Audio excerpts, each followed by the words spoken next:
All right, welcome back to another video with SirLucien on SirLucien's gaming channel, and we're going to jump back into part 3 of How to GM Mass, a New Generation. Now, we've talked about dealing with setting the tone at the game at our table. We have talked about how to do character creation, and now it's time to set up what's going to happen in the rest of our adventure, of our time sitting at the table with our players and their characters and their superheroes. So I do encourage that you go ahead and read Chapter 7, starting on page 125, which talks about being the GM of the game. Going through that will help you at least one time read through, get an understanding of all the different things that you're going to have to do.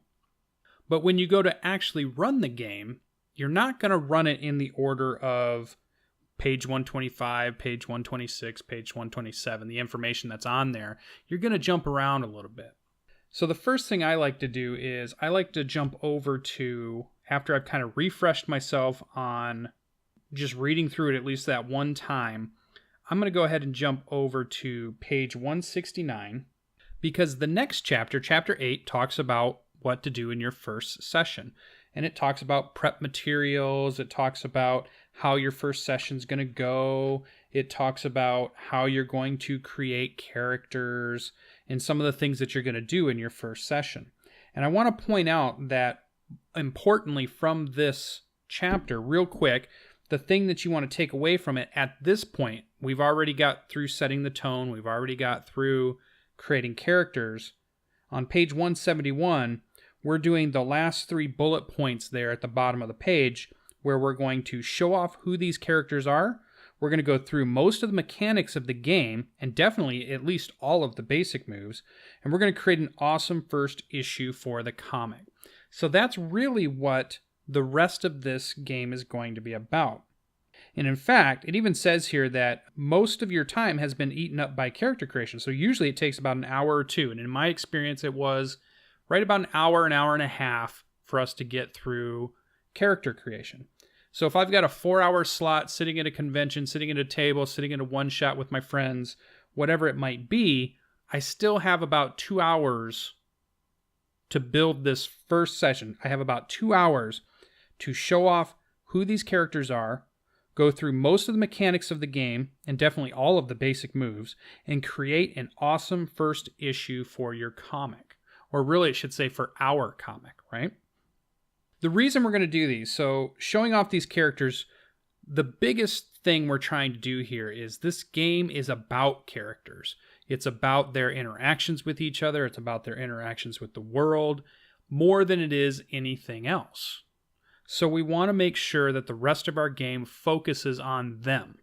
Also, we want to go through most of the mechanics of the game for the reason that if this game is going to continue, or if these players are here to learn from us, or they're going to want to play again, they have a very good foundation in this very first session of what the game is going to be and how they're going to play if they continue or they find another game or they decide to run it for themselves and their friends. So we want to give them that foundation and that confidence to be able to say, that was so much fun, I can't wait until we do it again. And we know how to do it again. We know how to play at that point. At least all of the basic things. And then, when we sit back at the end of the session, everything is over, the 4 hours have flown by, your players are wrapping their things up, everybody's laughing and joking and talking about what they want to do next. You want to be able to look back and you want to be able to say, did we create an awesome first issue for our comic? So that's our goals, okay? So I like to remind myself of that. Now, what I need to do then is to do that, we're at the point in our session where if you flip over to page 172, starting in the second paragraph is where we really want to pick up. And it says, dive right in with an opening scene that's all about a fight. Frame it evocatively as a comic book. Describe panels that show off different parts of the city before zooming in on your chosen location for the fight. Then show off the villain destroying something, causing mayhem, pursuing their drive. Finally, go to each PC one at a time and ask them how they enter the scene. Allow them to play up how cool they are. Maybe let them make a move. but keep this limited. You want to get all the PCs into the scene before any of them start doing too much. Once they're all in the scene, trigger when you enter battle against a dangerous foe as a team. This is a move to prime the team pool with some points for them to use. Then go to town. Have an awesome, fun fight scene, but try not to take up the rest of the session with it. Remember your villains' drives. They might try to run away if things turn against them. For me, when I'm reading that, and in these sessions that I try to run, I want the first scene to be about a quick battle that they're able to handle. One, that they're able to use some of their moves. We go over some of the basic moves, and they're able to kind of get past pretty quickly, but definitely leads them into an investigation scene of some sort, a resolution scene of some sort, and then maybe a build-up into a much bigger fight towards the end. Try to get to the aftermath of the fight if at all possible. Shift to heroes showing up and judging the PC's performance. To the PC's loved ones commenting on the events of the battle. To the PC's sharing triumphant celebrations or secrets and vulnerabilities, or comforting and supporting each other. If possible, these are the things you want to hit in the very first session, and there's a list of them sitting on 172. So we want to hit things like every basic move, including take a powerful blow at least once.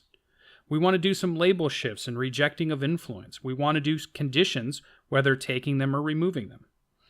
Those are the three big ones that we definitely want to hit in our game. They may not necessarily be in this very first fight scene that we're going to talk about in this part of the series, but we're definitely going to hit a bunch of them or most of them during it.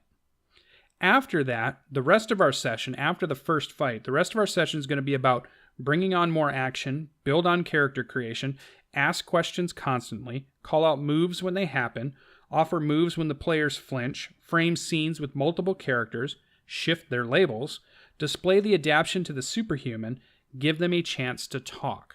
And then each one of those things are described later on in that chapter, moving on to the other pages. So what we're doing is, in this session, we want to talk about that first fight, okay, and how much we can try to accomplish in the first one. And it may vary just depending on how the characters are reacting, how well they are catching on, to how long you need that fight to be to work through some things. So at that point now, we're going to jump over to 146. So as you can see, we're jumping around. So page 146, we talk about fight scenes. And this is really where it talks about how to manage the spotlight, crafting tension, portraying the villains. And you're definitely going to want to have read through this at least once or be ready for this for that part. There's even a good example of how that would work, pages 148 and 149. Now for me, what we're trying to do is provide a opportunity to introduce the characters in the first scene, allow them to show off their powers, allow them to show off why they're superheroes, allow them to defeat a villain, but probably a lackey or henchman, not necessarily their nemesis or anything like that. And we want to call out certain things during that session that we want to go over. And that's where we're going to get into the basic moves. So during this session, to me, the best thing you can do is start off framing the scene, right? So in your mind, during character creation, as you're listening to the players, they've already given you some good information or ideas where you can place this fight, what villain you're going to use or would like to use, and what henchmen or minions they might have that these players can run into in the very beginning. Then think of it as a comic book and frame those first couple of pages, those first couple of cells as camera shots as you set the scene, right? So do wide scenes where you're talking about the overall area that they're in. Do zoom in scenes where you start to come in and you really start to build the flavor of where they're at. Show the villain damaging something, kidnapping someone, breaking into something, stealing something, anything that, henchmen would do for their villain overlords. Then cut the camera to each of the characters and allow them to take control of that camera and tell you how they get from where they're at to where the scene of this crime is, where this is going down. That builds a lot of fun for the characters, and this is the first time they get to kind of take the reins of one of the scenes that we're talking about. Once everyone's there, we're going to go ahead and trigger when you enter battle against a dangerous foe as a team.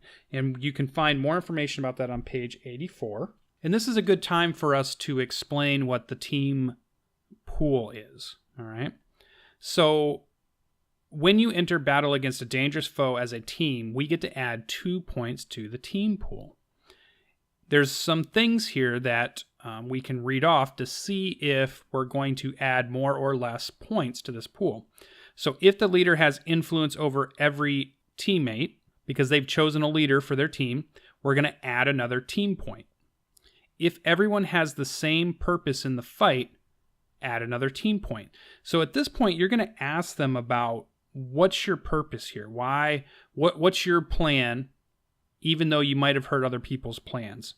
Then we can add another point for that. If any team member mistrusts the leader of the team, remove a team point. If your team is ill-prepared or off balance, remove a team point.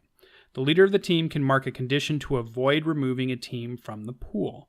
So there's this interesting mechanic here that's happening for team points. Now, team points allow you to make team moves. So if we read that on page 82, it talks about team is a resource that the team of young superheroes can use to help each other out.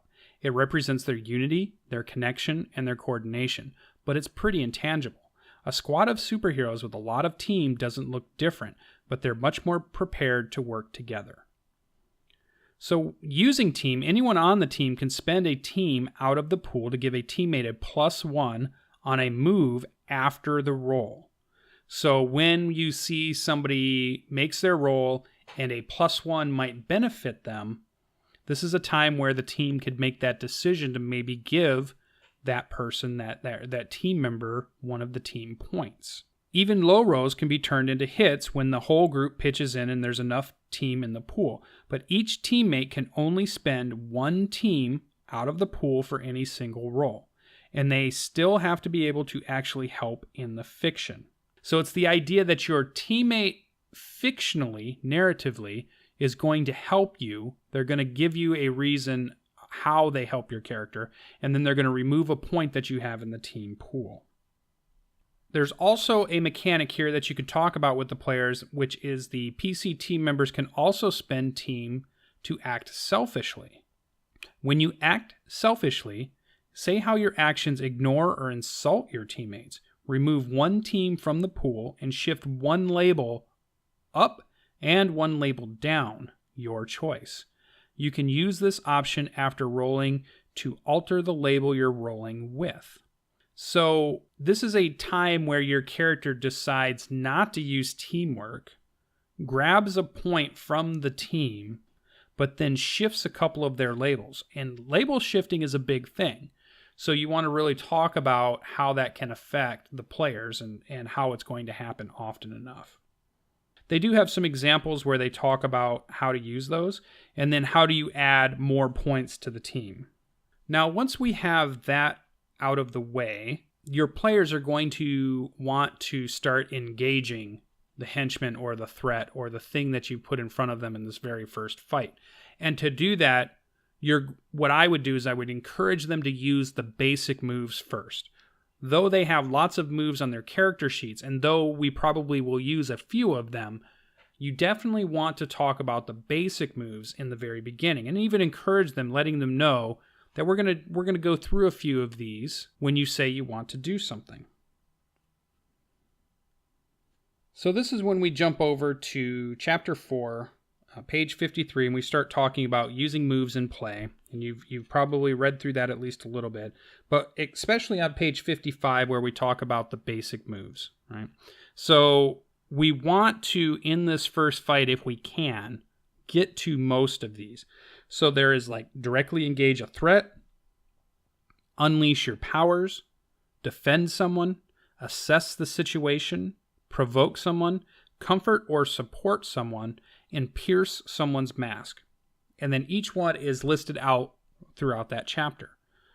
So when they begin to describe what they're doing, so let's maybe use an example where we say we've opened our scene up and we have a jewelry store robbery happening. Very, very cliche opening to a comic book, and an alarm has gone off. Our superheroes have heard about it, and they're going to intercept these jewelry thieves.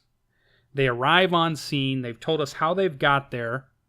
And now that they're there, they're standing outside the jewelry store. They can see the masked henchmen inside breaking glass countertops and breaking display cases. They're going to want to act.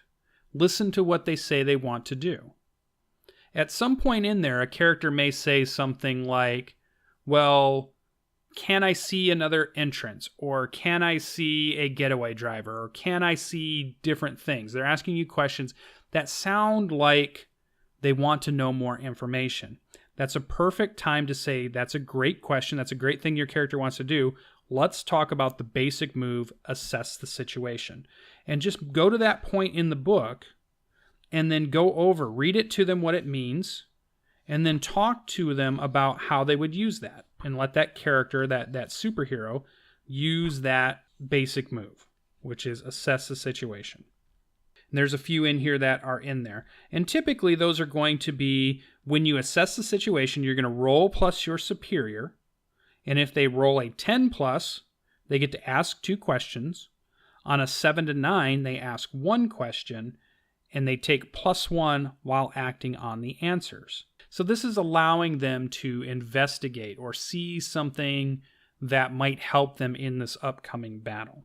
Maybe one of those characters says when they first get there, they're looking through the glass, they see the henchmen stealing all the stuff inside, and they want to crash through the front window and punch the very first guy that they see, right? To me, that's like directly engaging a threat. So then again, we move back to basic moves, we jump over to where engaging the threat is, and we read it to them. We say, okay, when you directly engage a threat, roll plus danger. On a hit, you're going to trade blows.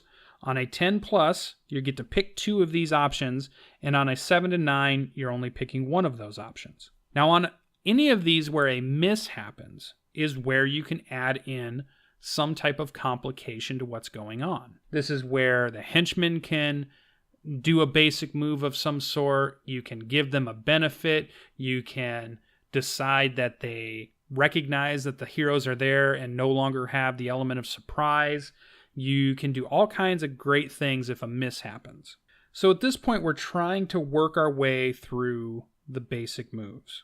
Depending on what our players are saying to us, and you're trying to listen to what their actions are and frame them in such a way that it's going to fit one of these moves. If one of them says something like, I want to use my telekinetic power to lift one of the bad guys up, that's unleashing your powers, right? That's doing something that your powers allow you to do, and you're going to unleash them. And a lot of times when you talk about unleashing powers, you're talking about maybe pushing them a little further than you pushed them before. So when you unleash your powers to overcome an obstacle, reshape your environment, or extend your senses, roll plus freak. On a hit, you do it. On a 7 to 9, mark a condition, or the GM will tell you how the effect is unstable or temporary. So they still get to lift the bad guy, the henchman, on a 7 to 9, but maybe it's not going to last as long as they thought. On a 10 plus, they're going to be able to lift that guy and bump him into the ceiling or keep him up for as long as they want to hold their concentration. On a miss, we might mark a condition, and maybe they get a little bit of feedback from their power, or they're not able to lift them. Maybe they lift them a foot and they drop back down. Now the henchmen know they're there, and you could mark a condition on that player that might be something like afraid, or something, one of the conditions that might affect them in some way, to say, because your power didn't work the way you wanted it to, this happened. You are feeling this in your character now, as your character, and let them role play that out a little bit. So the big thing for this session, or at least what we're talking about, is you want to have in mind how you're going to frame the characters entering the scene, starting off in their first couple pages of their comic book, presenting to them a nice epic battle that should be quick, but allow them to use many of the basic moves, if not all of them. And you can even say that to them as we're playing, a little, kind of breaking the fourth wall or the metagaming or whatever you want to think about it, because you're explaining to them in this scene, we want to make sure that we know how to use these rules, because as we go through the rest of our session, we're going to rely on these and we're going to rely on our character moves. So for me, I think that's the key for part 3 or session number 3 of how to GM Mass a New Generation. Let's recap it one more time. You're going to set the scene. You're going to allow the characters to enter in a cool way. You're going to let them react to whatever villainy you have set up. And you're going to frame it in such a way that we can all learn how to use the team pool and the basic moves. It's okay if you get into a character move at this point. It's okay if you get into some of the other more advanced pieces if you wish. But the idea is by the end of this scene, and hopefully it's only a half hour, maybe it's only 45 minutes of your session, you get through this scene, that you have a good understanding and your players have a good idea of how to use the basic moves.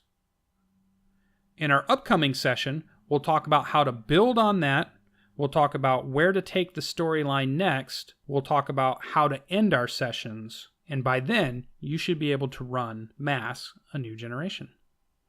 So I want to say thank you for joining this video. I'm trying to keep them a little bit shorter. We're going to have some videos where we talk about just moves.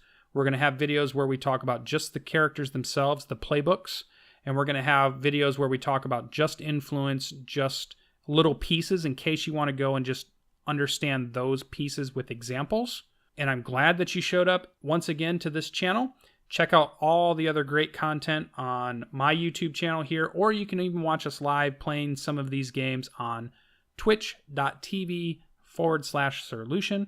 If you ever want to know what I'm up to gaming-wise, you can always check me out on Twitter, and that will be at SirLucien Gaming, all one word, in Twitter. And thanks for coming to the channel. Make sure you comment below. Make sure you hit that subscribe button. We'll see you in the next one.